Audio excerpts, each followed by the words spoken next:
Muito bem-vindo mais uma vez à nossa sala de ensinamento. Estamos a continuar com o nosso estudo, cartas gerais, mais especificamente esta carta de Tiago. Escrito de Tiago para os 12 tribos dispersas, mais ligado com a tribulação. Realmente entramos no fim deste capítulo 4. Falando sobre a nossa vida, falando sobre a fraqueza de viver para este mundo. E é fraco a pessoa ficar ligado muito com este mundo durante a idade da igreja, mas durante este tempo de tribulação, falamos sobre o facto que a pessoa que não tem sinal de besta não pode comprar nem vender. Vai ser mais complicado sobreviver durante aquele dia. Uma pessoa vai pensar, mas Marco, eu não sei, será possível me resistir este não comprar e vender? Então vou sugerir para confiar em Cristo, para entrar à igreja por ser salvo, este dom gratuito, salvação para graça por meio da fé. Vou encorajar-te a confiar em Cristo, porque a igreja vai ser tirada antes deste tempo de celebração. Vamos abrir as nossas Bíblias, Tiago capítulo 4. Vamos acabar este capítulo, mas na verdade falamos a nossa última vez lendo o versículo 11 até 17, o fim deste capítulo. Mas vou iniciar, já falamos um pouco o versículo 14 e simplesmente vou ler versículo 14 até o fim do capítulo. A Bíblia diz: Digo-vos que não sabeis o que acontecerá amanhã, porque que é a vossa vida? Uma boa pergunta.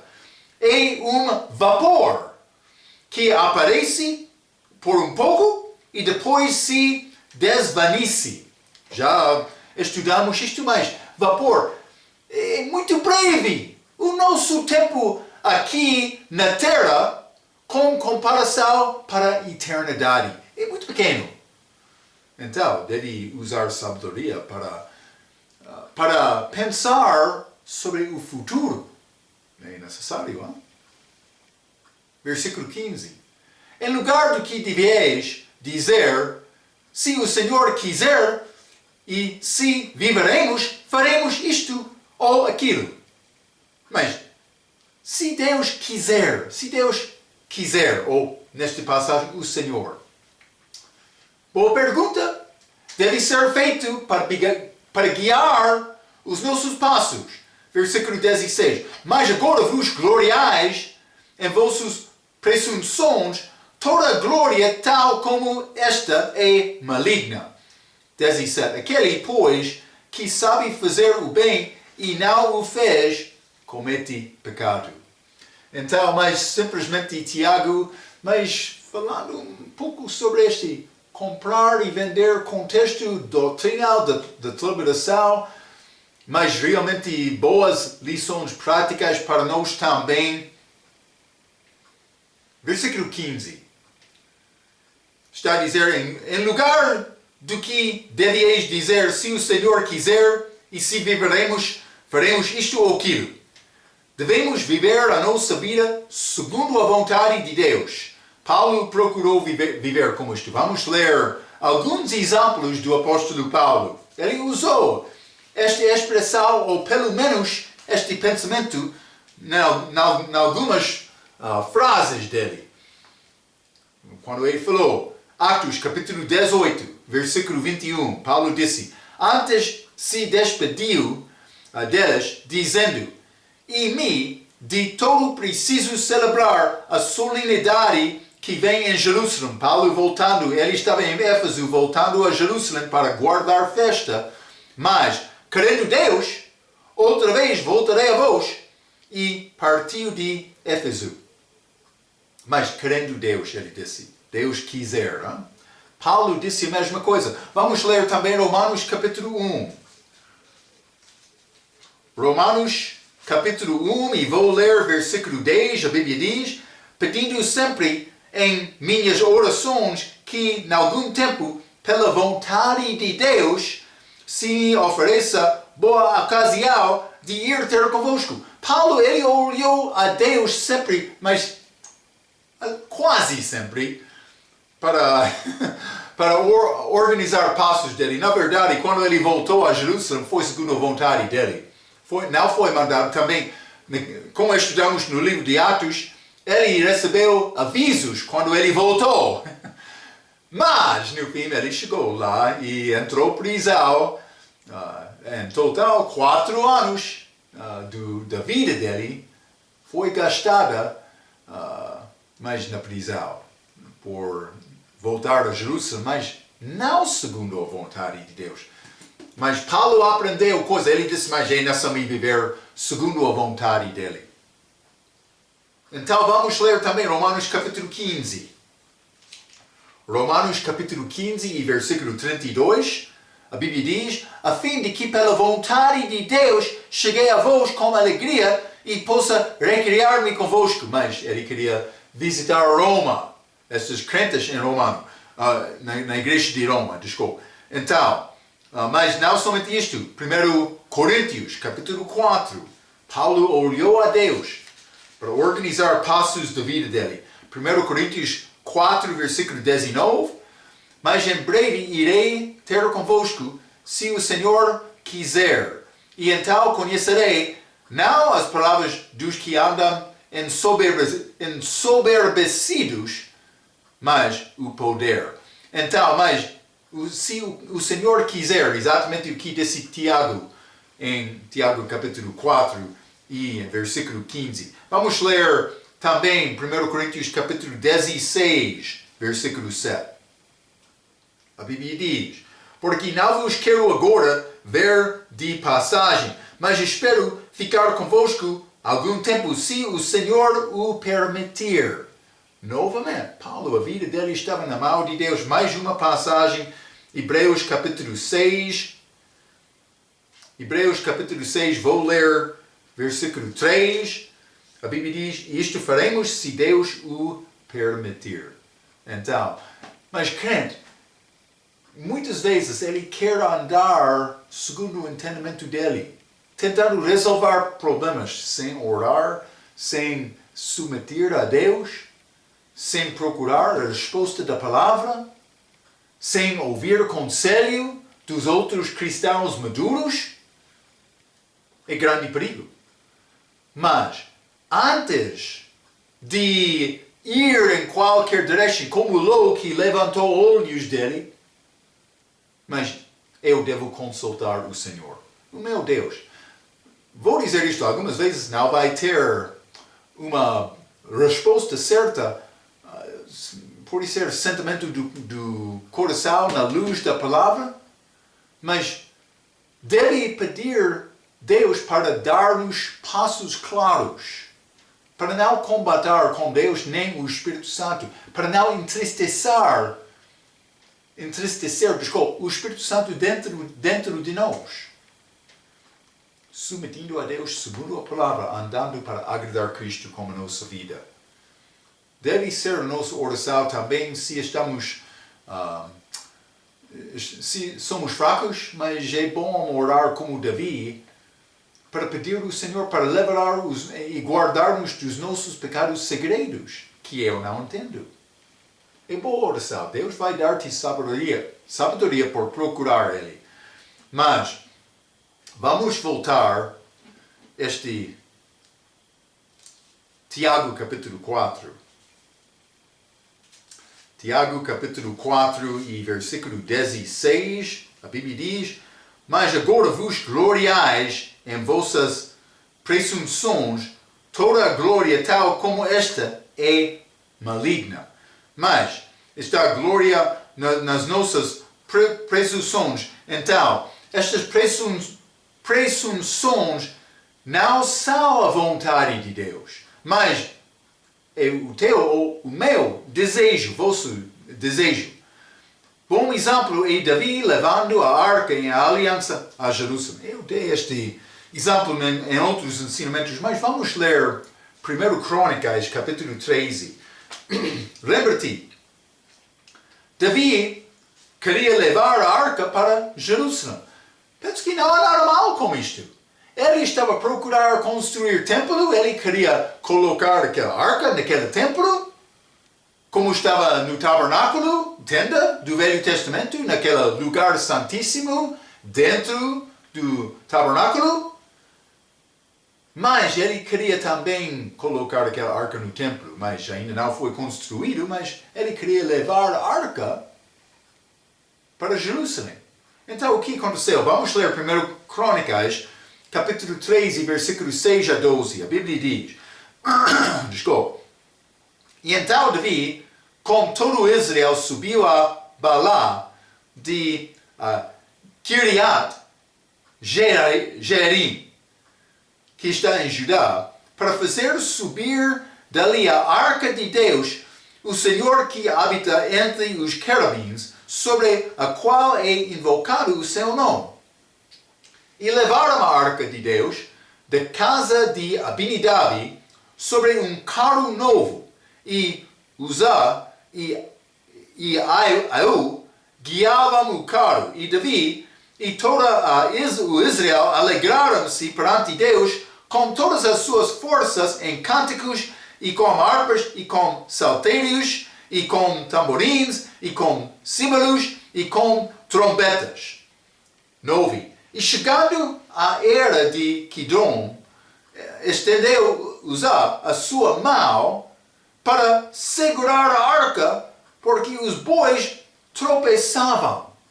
Então esta arca estava neste carro, os bois estavam a andar, o carro estava atrás, por ser couves no caminho, mas aquele carro, por ser, entrou um pouco a couve, mas moveu um pouco aquele carro, Uzá disse, a arca está a mover um pouco, vou guardar a arca. Ele tocou a arca. Aquela mobília, a arca, foi santo, dedicado a Deus, separado para Deus.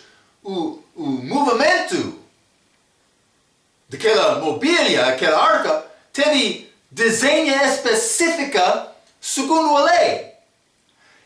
Deve ser levado, mas com varas, ou como pode ser madeiras. Mas, então, também dos sacerdotes, não de qualquer. Davi não estava a mover aquela arca segundo a vontade de Deus. Mas vamos voltar à nossa leitura, mas vou lembrar-te, versículo 8, mas alegraram-se perante Deus com todas as suas forças, com cânticos, harpas, saltérios, e tamborins, e símbolos, e trombetas, grande festa, nosso Deus está a fazer obra muito bom. Então, mas este Uzá, ele tocou, mas versículo 10. Então, se acendeu a ira do Senhor contra Uzia, por tocar aquela mobília santa que não devia ser movado pela qualquer. Também contrário à maneira de Deus. E o Senhor feriu Uzá por ter estendido a sua mão à arca e morreu ali perante Deus. Versículo 11. E Davi se encheu de tristeza porque o Senhor havia aberto brecha em Uzá, por isso chamou aquele lugar Perez Uzá até ao dia de hoje. E versículo 12, e aquele dia temeu Davi a Deus, dizendo, como trarei a mim a arca de Deus? Então Deus ficou com temor, ele foi triste naquele dia, mas ele não parou. Mas ele parou naquele dia, sim. Mas ele não parou procurar caminho para agradar a Deus. Ele começou a buscar a Deus para entender, mas meu Deus, por que isto aconteceu? Ele examinou o coração dele. Ele aprendeu a maneira para mover aquela mobília. Ele não zangou com Deus. Ele procurou entender mais. O meu Deus, por que é que este mal aconteceu na minha vida? Eu tenho culpa?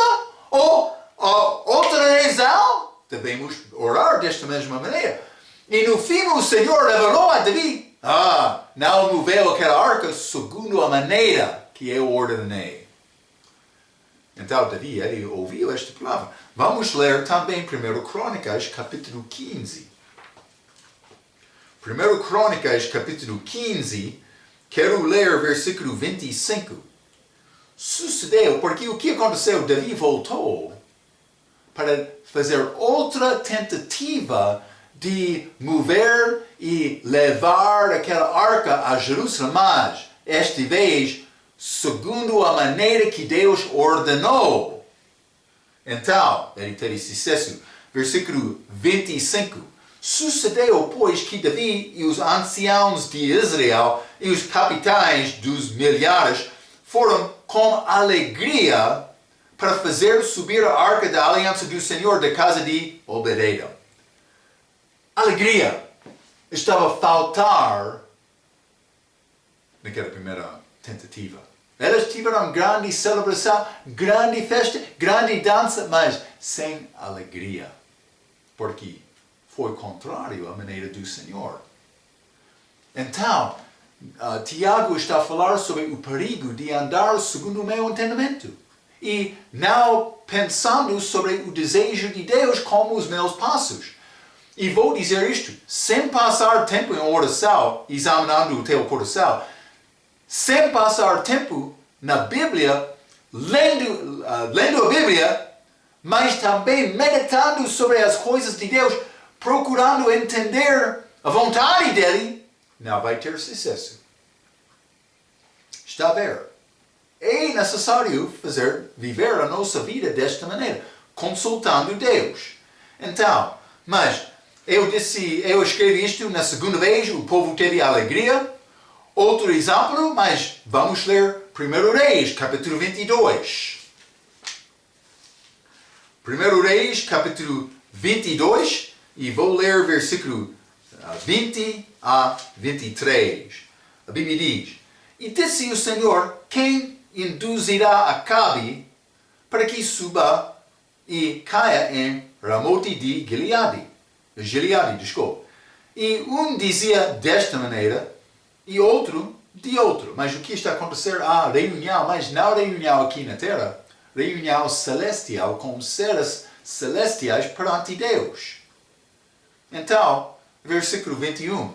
Então saiu o Espírito e se apresentou diante do Senhor e disse: Eu o induzirei. E o Senhor lhe disse: Com que? E disse ele: Eu sairei e serei um espírito de mentira na boca de todos os seus profetas. E ele disse: Tu o induzirás. E ainda prevalecerás. Sai e faze assim. 23. Agora, pois, eis que o Senhor pôs o espírito de mentira na boca de todos estes teus profetas. Vou dizer profetas falsos. E o Senhor falou o mal contra ti. Outra vai dizer: mas Marco, como é possível este profeta mentir? Não, foi profeta do diabo, falso. E Deus permitiu o Espírito entrar na boca dele falando mentiras. Por que é que aconteceu desta maneira? Porque Acabe não consultou Deus para achar a vontade dele antes de organizar o exército dele para fazer esta guerra. Ele não consultou Deus. Também consultou deuses falsos. Ele não teve sabedoria verdadeira, mas sabedoria falsa para procurar Deus falso. Acabe. Devemos viver as nossas vidas procurando saber, mas, o meu Deus, o que é a tua vontade? Orar, olhar a Deus, como a Bíblia.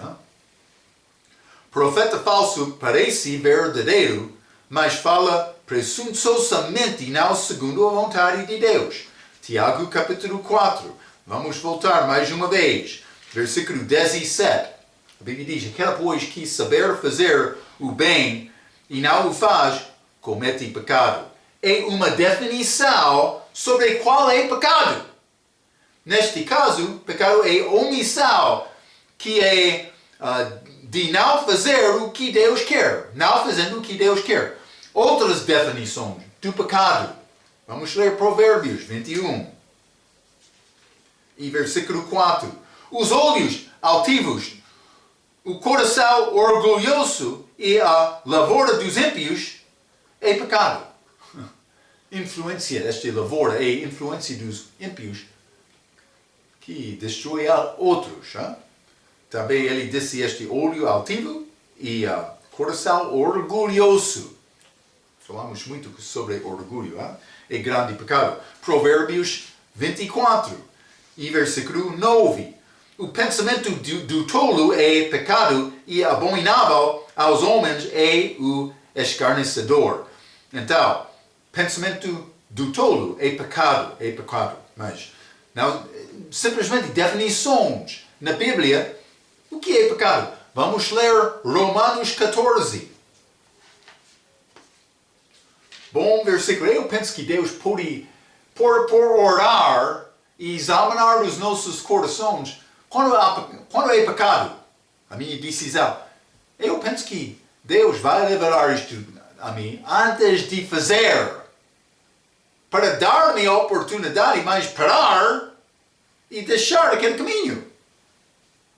Antes de pecar, eu penso que o homem sabe, mas é pecado. Ele sabe. Cuidado, hein? Romanos capítulo 14, versículo 23.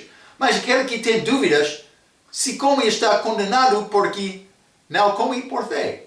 E tudo o que não é de fé é pecado. Está a ver? Tudo que não é de fé é pecado.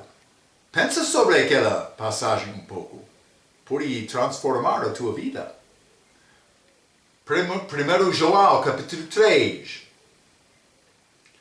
1 João capítulo 3, versículo 4.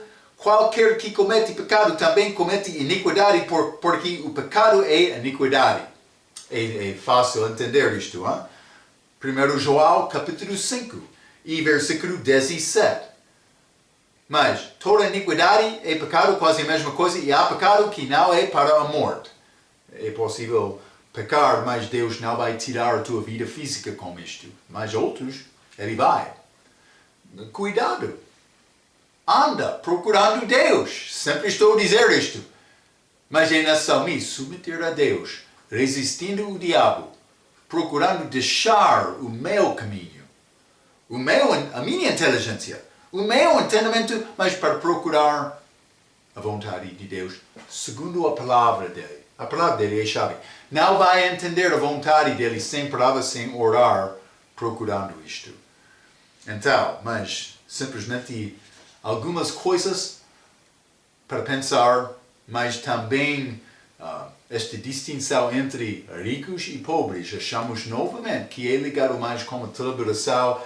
Vamos achar isto muito por entrar no último capítulo de Tiago, capítulo 5.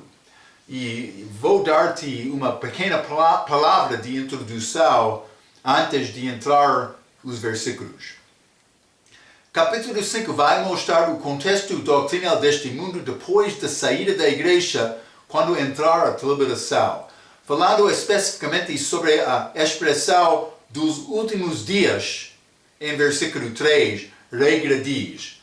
Esta citação de regra, todo o contexto do capítulo 5 é a deliberação e a segunda vinda do Senhor Jesus Cristo.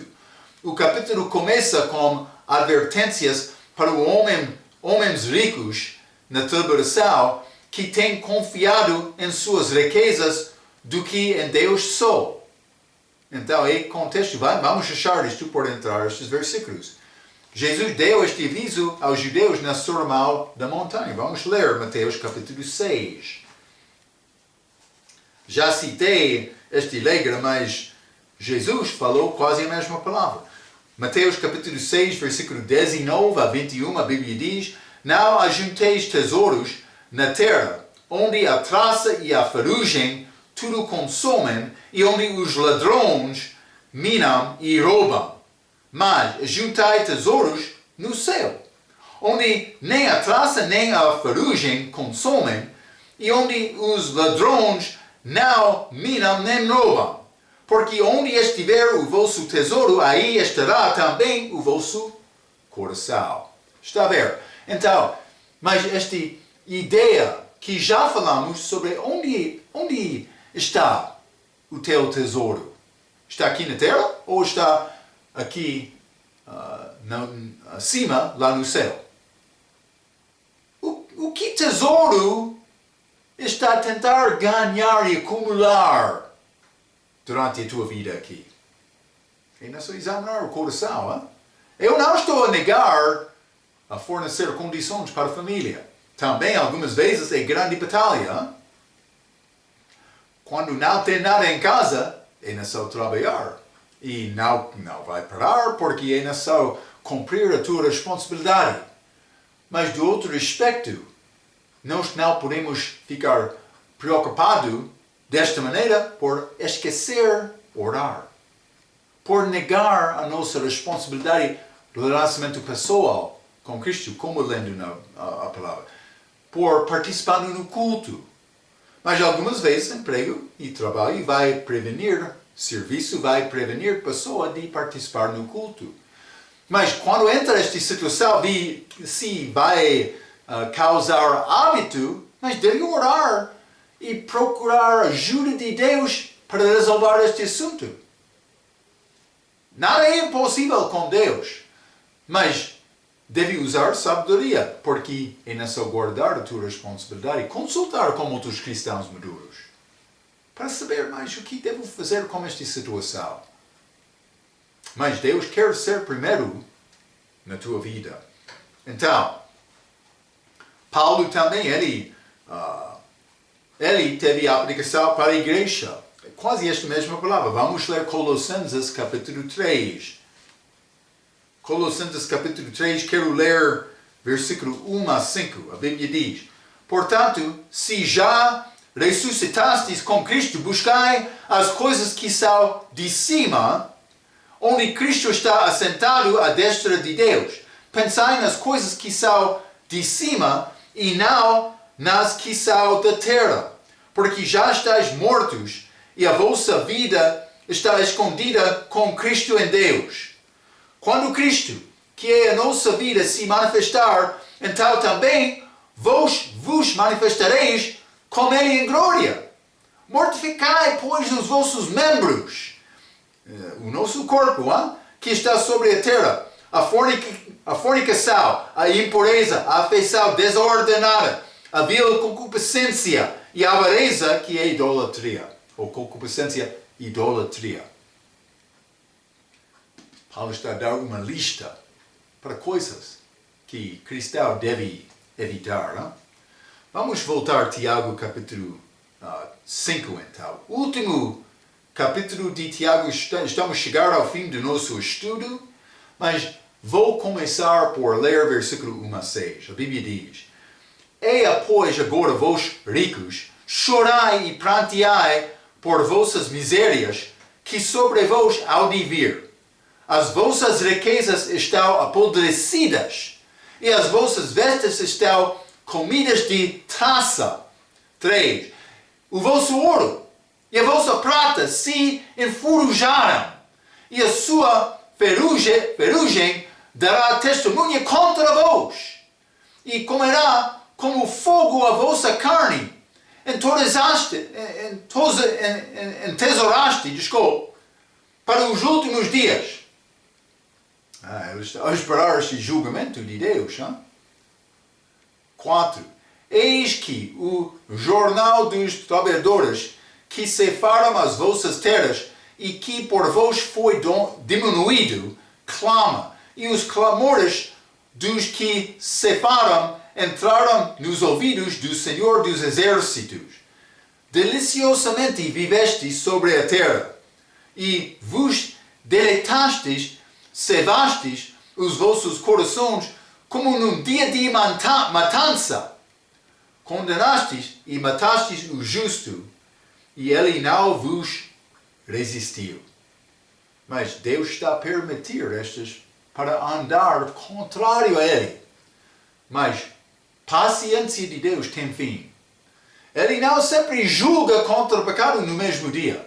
Cuidado com isto. Pode pensar, mas nada mal aconteceu, eu estou bom. Mas é possível Deus julgar-te neste mesmo momento, ou amanhã, ou depois de dias. Muitos dias, depende dele. Mas algumas vezes o homem usa isto como desculpa para fazer mal. Não pode ser como isto. Então, Tiago capítulo 5, versículo 1.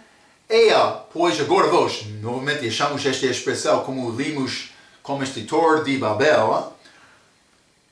Pois agora vós ricos, chorai e pranteai por vossas misérias, que sobre vós há de vir. Então ele escreve novamente, riquezas não condenam automaticamente uma pessoa, mas há avisos porque o amor ao dinheiro é raiz de todo o mal, como já entendemos de 1 Timóteo capítulo 6, versículo 10. Mais do que isto, pessoa com riqueza durante a tribulação vai precisar de ter o sinal da besta. Lemos a nossa última vez, Apocalipse capítulo 13, penso que versículo 16, 17. Aquele que quer comprar e vender e nessa ter sinal da besta, o número do nome dele, mais outra coisa, não estou a lembrar, peço desculpa, fraqueza do professor. Mas a maioria das pessoas vai ser mandado para receber o sinal da besta. Mas, então, este sinal da besta vai impedir, ou vai dar liberdade à pessoa para comprar e vender, mas contrário à vontade de Deus naquela altura. Então, mas vamos ler também o Apocalipse capítulo 6.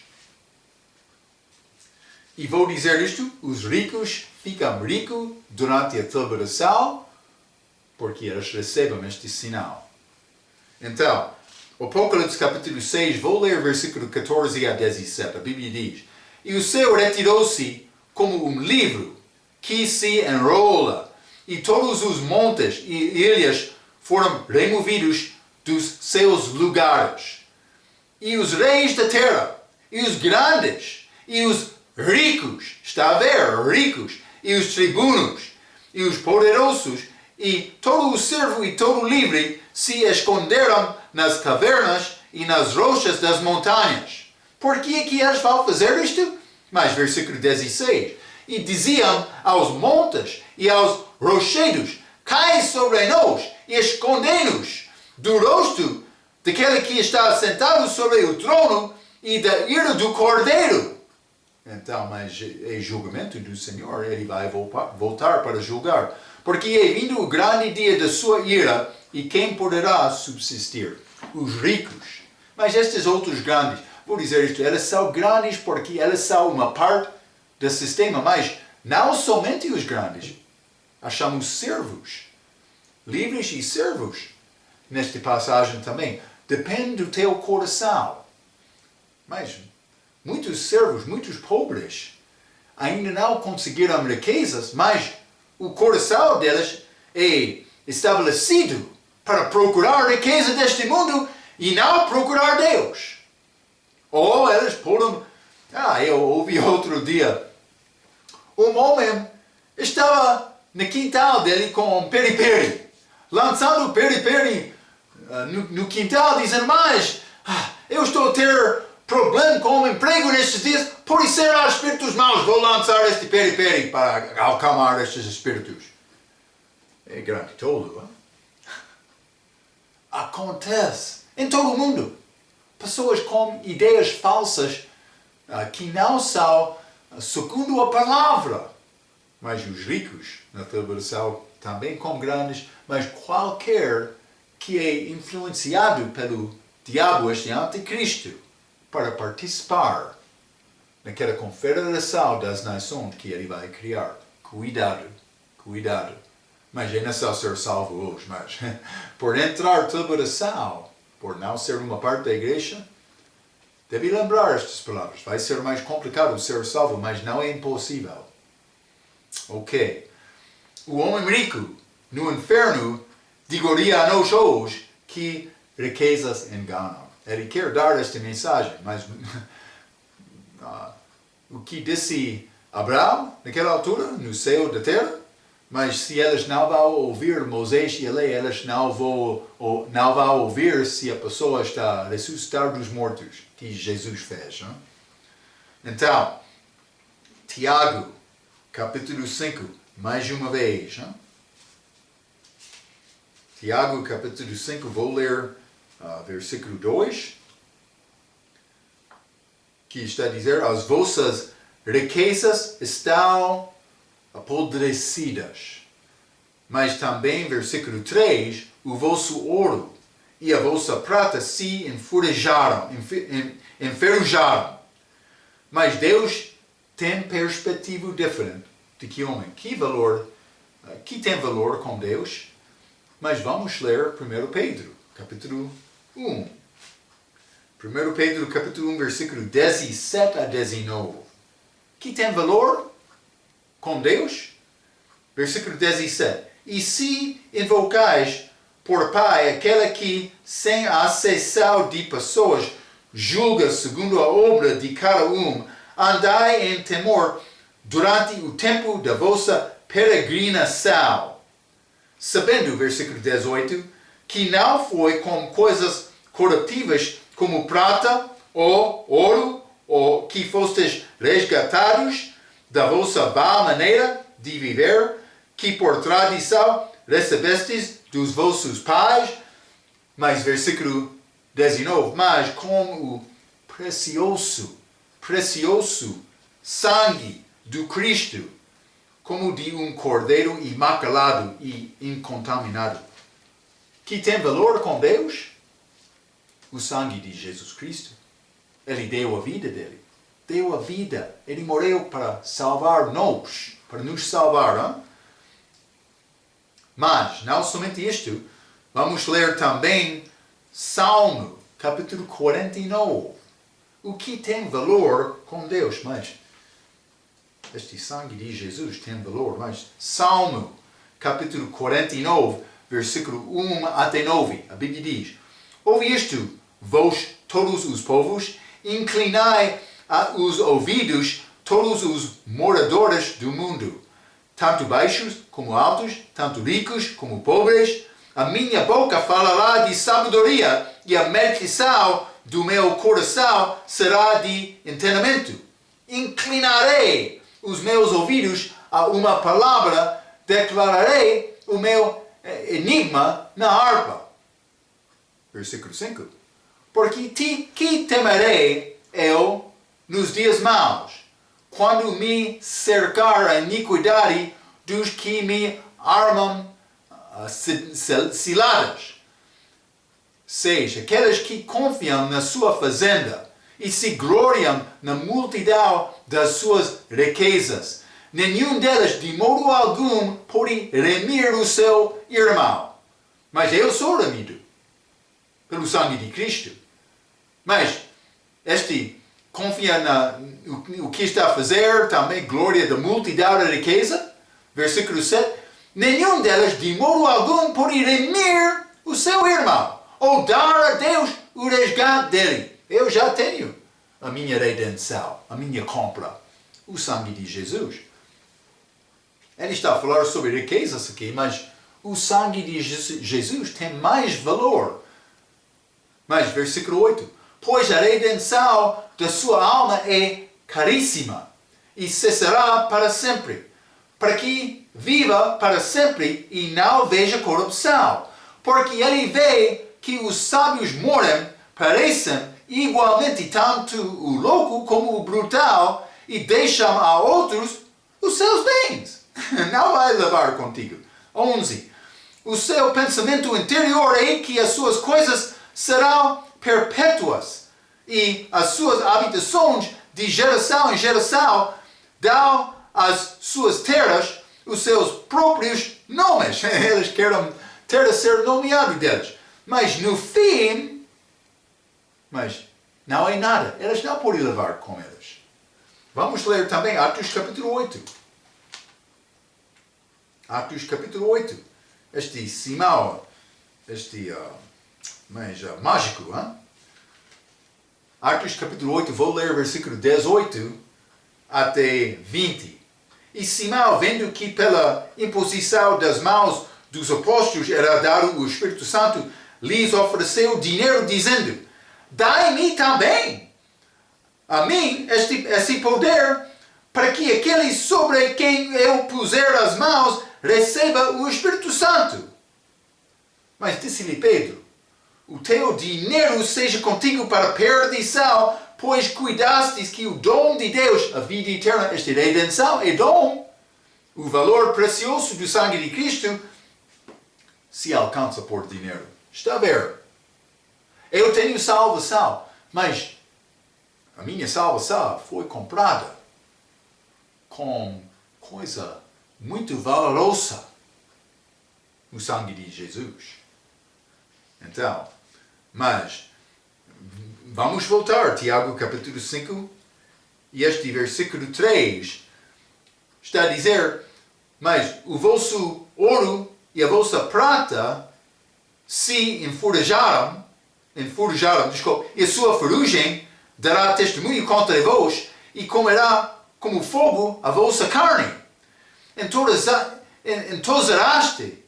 Entesouraste para os últimos dias. Para os últimos dias. Mas quais são estes últimos dias?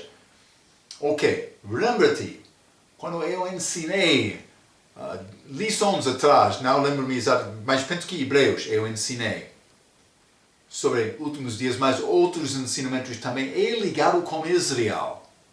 Mas espaço entrou. Paulo também usou últimos dias.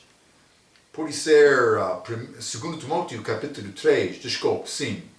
2 Timóteo capítulo 3, ele deu referência aos últimos dias também, mas esta referência foi ligada mais com o último tempo da igreja, antes do arrebatamento da igreja. Mas é ligado com o fim da idade da igreja, que também é ligado com Israel. Então, por lembrar esta expressão, últimos dias, devemos entender o contexto de Israel.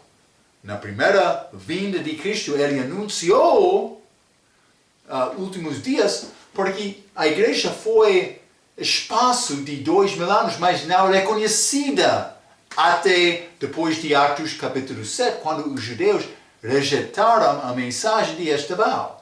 Israel foi colocado ao lado. Também estes últimos dias foi suspendidos, mas até o arrebatamento da igreja, o contexto daquele ato, também o início da celebração que acontece depois. Está a ver? Então, últimos dias, ligado com Israel. Então, tenho algumas notas. Falei como meu ensinamento de Hebreus 1 e 2 sobre estes últimos dias, dizendo, é o que eu escrevi. Os últimos dias são ligados com Jesus Cristo, falando durante o ministério público dele. Mas pode ser Hebreus capítulo 9, versículo 26, que tem contexto de celebração, consumação dos séculos. Vamos ler Hebreus capítulo 9, E versículo 26 está a dizer: de outra maneira, necessário lhe fora padecer muitas vezes desde a fundação do mundo, mas agora, na consumação dos séculos, últimos dias, mas uma vez se manifestou para aniquilar o pecado para sacrifício de si mesmo. Mas foi a morte de Cristo na cruz, mas chamado consumação dos séculos.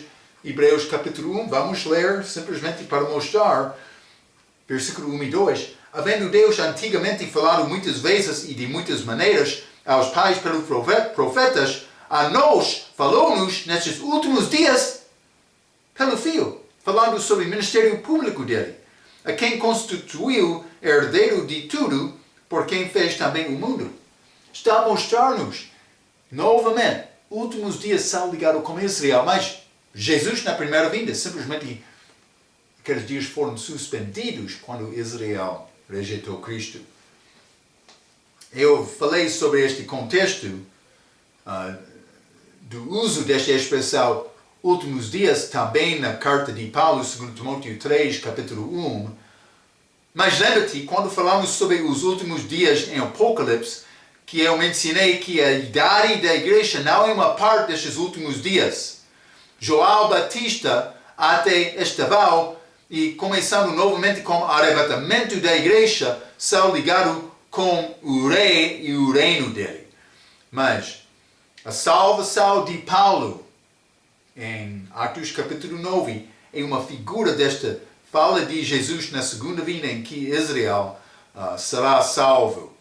Mas o que aconteceu com Paulo naquela altura?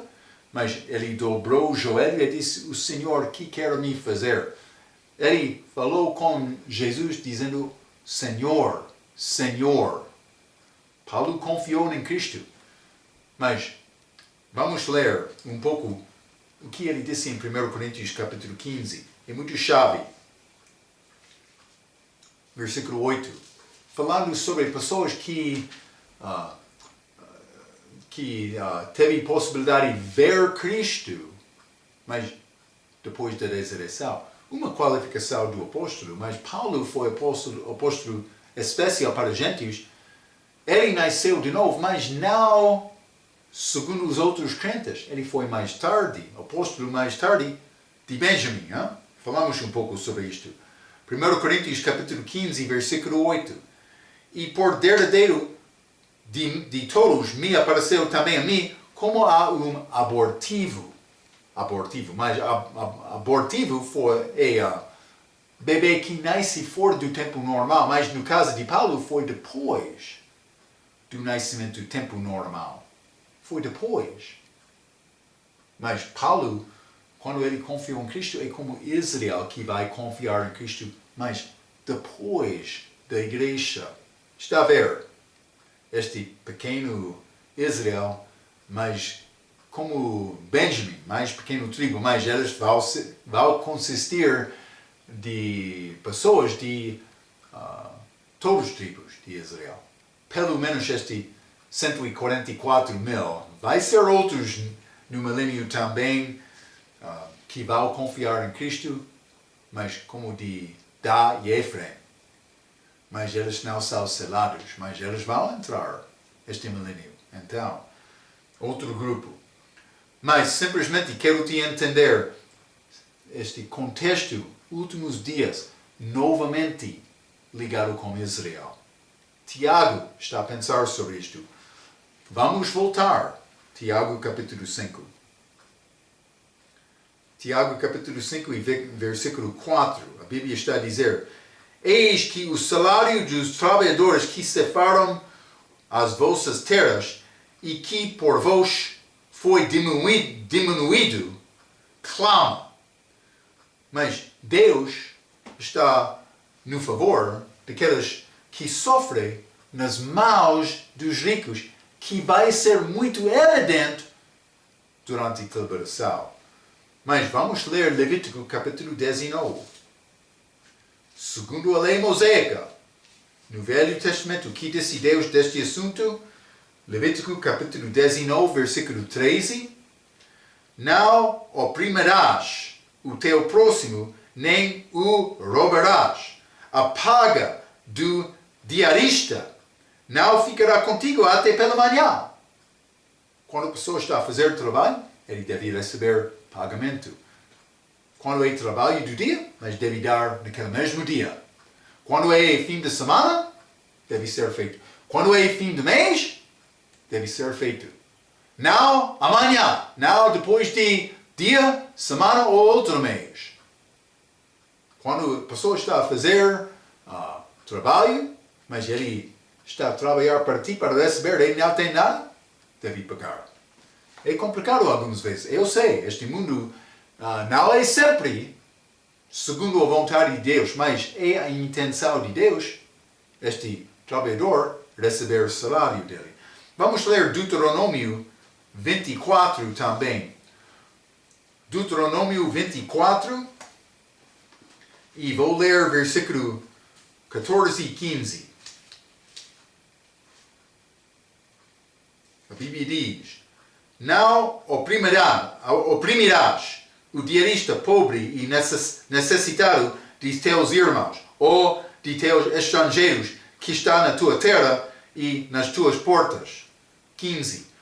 No seu dia lhe pagarás a sua diária, e o sol não se porá sobre isso, porquanto pobre é, e sua vida depende disso, para que não clame contra ti ao Senhor e haja em ti pecado. Está a ver? É muito claro. Então, mas vai ser complicado durante a celebração, porque vai ser separação daqueles que têm sinal de besta e aqueles que não têm. Vai ser mais complicado, ricos e pobres. Mas, versículo 4, novamente, Tiago capítulo 5. E os clamores dos que cefaram entraram nos ouvidos do Senhor dos exércitos, como já limos. Né? Eu escrevi isto. O Senhor dos exércitos também é usado em Romanos capítulo 9. Exércitos, mais do que uma. Romanos capítulo 9, versículo 29, a Bíblia diz, e como antes disse Isaías, se o Senhor dos exércitos nos não deixará descendência, teríamos nos tornado como Sodoma e teríamos sido feitos como Gomorra. Então, mas há exército de Deus, como o povo de Israel, mas nós, na igreja, vamos voltar com ele como exército, mas agora estamos numa guerra, mas numa guerra espiritual. Então, a nossa luta não é contra o homem, é outro tipo de guerra, mas Deus tem exército espiritual dele também. Vamos ler Lucas capítulo 2. Hein? Lucas capítulo 2, e vou ler versículo 13. A Bíblia diz, e no mesmo instante apareceu como o anjo uma multidão dos exércitos celestiais, louvando a Deus e dizendo, estes anjos que apareceram com o nascimento de Jesus. Mas não somente isto, vamos ler Daniel capítulo 4, e quero ler versículo 35. A Bíblia diz, e todos os moradores da terra são reputados em nada, e segundo a sua vontade ele opera como o exército do céu e os moradores da terra. Não há quem possa estorvar a sua mão e lhe diga que fazes. Deus está a controlar, ele controla tudo. Hein? Então, mas ele tem exército dele mais lá acima, mas também aqui na terra, mas realmente achamos isto como Davi e Israel, também como Josué. De facto, falando com Moisés, vou dar-te referência, mas vamos ler Êxodo capítulo 15, deve saber isto. Hein? Êxodo capítulo 15 e versículo 3, mas o que disse Deus a Moisés? Ele disse, o Senhor é homem de guerra, o Senhor é o seu nome. Mas como é possível o Senhor ser homem, mas com a encarnação? Mas antes disto ele disse, homem de guerra. Deus acredita em guerra. Lembra-te quando Moisés desceu daquela montanha, como os tábuas em mão, que foram quebrados, mas ele disse, quem está ao lado do Senhor? Foi uma separação. E aqueles que ficaram ao lado do Senhor, Moisés mandou-lhes para matar os irmãos deles. Então, Israel matando outros israelitas. Mas segundo a vontade de Deus, porque ele é Deus de guerra. Realmente Cristo na primeira vinda, ele disse, eu não vim para trazer paz, mas espada.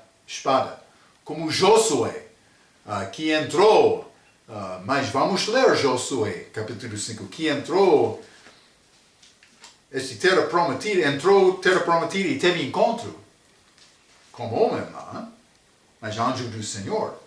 Josué, capítulo 5, versículo 13 a 15. A Bíblia diz, estou em Juízes, desculpa, Josué, capítulo 5, versículo 13 a 15, e sucedeu que, estando Josué perto de Jericó, levantou os seus olhos e olhou, e eis que se pôs em pé diante dele um homem que tinha na mão uma espada nua. E chegou-se Josué a ele e disse-lhe, és tu dos nossos inimigos? E disse ele, não, mas venho agora como príncipe do exército do Senhor. Então Josué se prostrou com o seu rosto em terra e o adorou e disse-lhe, que diz o meu Senhor ao seu servo? Então disse o príncipe do exército do Senhor a Josué, descalça os sapatos de teus pés, porque o lugar em que estás é santo. E fez Josué assim. Então, mas homem de guerra é chamado Senhor dos Exércitos. Aqui, no fim do livro de Tiago, mais ligado com o contexto de tribulação, estes ricos e pobres, mas também vou dizer isto. Entramos numa guerra com salvação para as almas, mas dos homens, especialmente almas dos perdidos.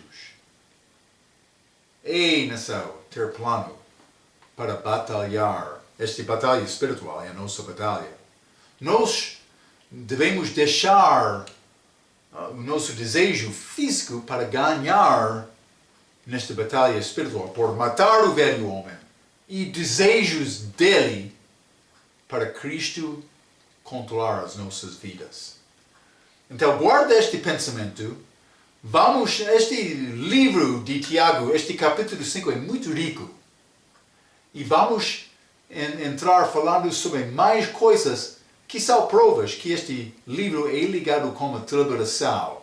E vamos entrar mais com isto como a nossa próxima lição. Mas até aquela lição, pela sua atenção, quero dizer muito obrigado.